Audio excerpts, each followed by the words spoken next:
चिमूर क्रांती दिनानिमित्त आज चिमूर इथल्या शहीद स्मारकावर श्रद्धांजली अर्पण करण्यात आली। चिमूर हे गाव 15 ऑगस्ट 1942 रोजी देशात सर्वात आधी ब्रिटिशांच्या गुलामीतून मुक्त झालं होतं। महात्मा गांधी यांच्या भारत छोडो आंदोलनातून प्रेरणा घेत राष्ट्रसंत तुकडोजी महाराज यांनी ही क्रांती घडवून आणली होती।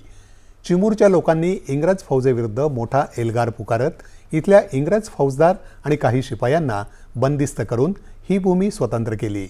यानंतर चिमूरमध्ये मोठा रक्तपात झाला आणि त्यात अनेक स्वातंत्र्य सैनिकांना प्राणांची आहुती द्यावी लागली।